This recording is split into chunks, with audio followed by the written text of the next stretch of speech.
सभी को नमस्कार। स्पेशल एजुकेशन यूट्यूब चैनल में सभी का हार्दिक स्वागत है। तो आप सभी जानते हैं स्पेशल एजुकेशन यूट्यूब चैनल पे हमें बहुत अच्छी जानकारियाँ समय समय पर मिलती रहती हैं। तो आज स्क्रीन पे आपके बहुत ही महत्वपूर्ण खबर, केंद्रीय कर्मचारियों को बड़ा झटका, जनवरी 2026 में लागू नहीं होगा ऑटो वेतन आयोग, सरकार ने कर दिया क्लियर। इस खबर को अंत तक जरूर जानेंगे। इसमें पूरी विस्तृत चर्चा की गई है और किस प्रकार से सरकार ने इसमें क्लियर किया है। जो 2026 में सभी को ऑटो वेतन का इंतजार है केंद्रीय कर्मचारी को, तो वह लागू क्यों नहीं होगा, इसमें पूरी विस्तृत चर्चा करेंगे।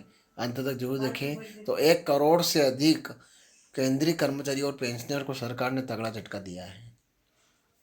यानी कहीं ना कहीं केंद्रीय कर्मचारी और पेंशनर को इसमें कुछ ऐसी चर्चा हुई है जिससे सभी को तगड़ा झटका लगा है। तो आगे इसमें यह कहा है कि लंबे समय से ऑटो वेतन आयोग का इंतजार कर रहे केंद्रीय कर्मचारियों के लिए बड़ा अपडेट आया है। अब तक माना जा रहा था कि नया वेतन आयोग 1 जनवरी 2026 से लागू हो जाएगा, लेकिन कर्मचारियों को अभी और इंतजार करना होगा। इस पर सरकार ने अपना रुख क्लियर कर दिया है। आइए जानते हैं इस अपडेट के बारे में। यानी कहीं ना कहीं इसमें जो 1 जनवरी 2026 से ऑटो वेतन आयोग के लागू होने का सभी इंतजार कर रहे थे, इसके लिए थोड़ा और समय रुकने के लिए इसमें कहा गया है। आगे इसमें सरकार ने यह कहा है कि ऑटो वेतन आयोग पर बड़ा पेच फंस गया है। अब कर्मचारियों के वेतन में बढ़ोतरी होने पर भी तलवार लटक गई है। 1 जनवरी 2016 से लागू किए गए 7वें वेतन आयोग को लागू हुए अब 10 साल पूरे होने वाले हैं और सरकार हर 10 साल बाद नया वेतन आयोग लागू करती आई है। यानी ऐसा है इसमें कि हर 10 साल में नया वेतन आयोग लागू होता है। तो जो 7वां वेतन आयोग लागू हुआ था उसे 1 जनवरी 2016 में लागू हुआ था और 10 साल होने को है। इसीलिए सभी अनुमान लगा रहे हैं कि कहीं ना कहीं 8वां वेतन आयोग भी अभी 1 जनवरी 2026 से लागू हो जाएगा। तो इस हिसाब से तो 1 जनवरी 2026 में नया वेतन आयोग लागू हो जाना चाहिए। पर इसमें ऐसा हो रहा है कि कहीं ना कहीं कुछ पेच फंस रहा है, उस वजह से अभी लागू होने में थोड़ा लेट हो सकता है।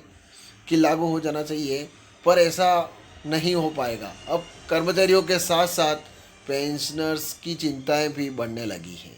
चर्चाएं होने लगी हैं कि अब सरकार कब तक इसे लागू करेगी या सरकार का कुछ और ही प्लान है। इस पर जानिए सरकार का रुख क्या कहती है। तो आप अंत तक जरूर देखें और इसी प्रकार से स्पेशल एजुकेशन यूट्यूब चैनल पर बने रहिए कि इस कारण नए वेतन आयोग में होगी देरी। अब क्या कारण ऐसा रहा है जिसकी वजह से थोड़ी देरी होगी नए वेतन आयोग में। तो जनवरी में सरकार ने नए वेतन आयोग के गठन को मंजूरी दी थी। इससे आगे एक कदम भी सरकार अब तक नहीं बढ़ा पाई है। केवल घोषणा से ही काम नहीं चलने वाला है, क्योंकि नए वेतन आयोग की प्रक्रिया काफ़ी लंबी होती है। इसके गठन करने से लेकर इसकी सिफारिशों को सरकार को सौंपे जाने तक कई चरणों से गुजरना होगा। इस पूरे प्रोसेस में 1 साल का समय लगता है। यानी कहीं ना कहीं अभी तक सरकार ने सिर्फ घोषणा ही करी है और इस पर जो काम चालू होना था वो हो नहीं पाया है। तो इसके ये सभी ये सोच रहे हैं कि इसमें 1 साल का समय लगता है। यानी कि कोई सा भी वेतन आयोग जब लागू होता है उसमें गठन होने में पूरा प्रक्रिया को चालू करने में 1 साल का समय लगता है। अभी तक तो नए वेतन आयोग का गठन भी नहीं हुआ है, इसलिए इसमें और देरी हो सकती है। यानी गठन के बाद 1 साल का समय की बात इसमें कही गई है। तो सरकार की अभी तक ऐसी है, सिर्फ घोषणा चल रही है और गठन भी नहीं हुआ है। तो ऐसे में कयास लगाए जा रहे हैं कि इसकी सिफारिशें वित्तीय वर्ष 2026-27 में लागू हो पाएगी। लोकसभा में सरकार ने दिया यह जवाब। कुछ दिन पहले ही बीजेपी और तृणमूल कांग्रेस की सांसदों ने लोकसभा में ऑटो वेतन आयोग के मुद्दे पर सवाल पूछे थे। इसकी गठन और आयोग की रिपोर्ट प्रस्तुत करने के लिए समय सीमा निर्धारित करने पर भी सवाल किए गए थे।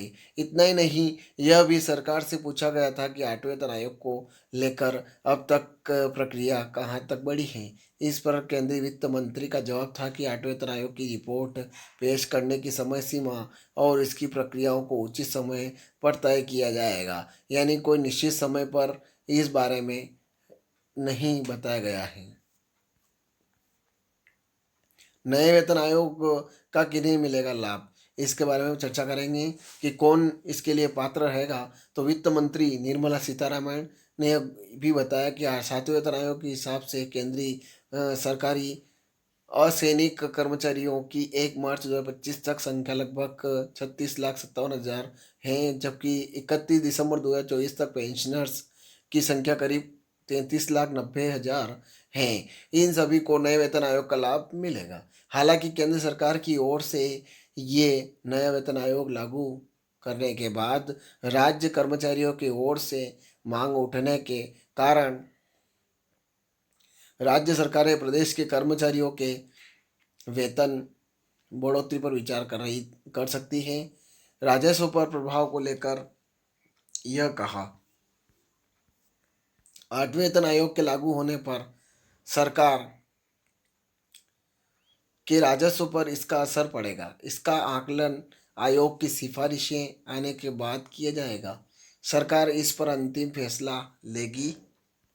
इस मुद्दे पर सांसदों ने यह भी पूछा था कि क्या सरकार ने 8वें वेतन आयोग के प्रभाव का आकलन करने के लिए किसी कर्मचारी संघ, पेंशनर या अन्य हितधारकों से मंथन किया है। तो इस सवाल के जवाब में कोई स्पष्ट जवाब नहीं मिल सका। 8वें वेतन आयोग को लेकर जनवरी के बाद से कोई आधिकारिक बयान या पुष्टि 8वें वेतन आयोग को लेकर सरकार की ओर से नहीं की गई है। इसलिए माना जा रहा है कि इसमें और देरी हो सकती है। तो यह खबर थी और इसी प्रकार से बने रहिए। नई नई खबरें आपको स्पेशल एजुकेशन यूट्यूब चैनल के माध्यम से आपको मिलती रहेगी और नए नए नोटिफिकेशन आपको जल्दी से जल्दी इस चैनल के माध्यम से मिलते रहेंगे। तो आप चैनल पर नए हैं तो चैनल को सब्सक्राइब जरूर करें ताकि नोटिफिकेशन आप तो जल्दी जल्दी पहुंच जाए। जय हिंद, जय भारत।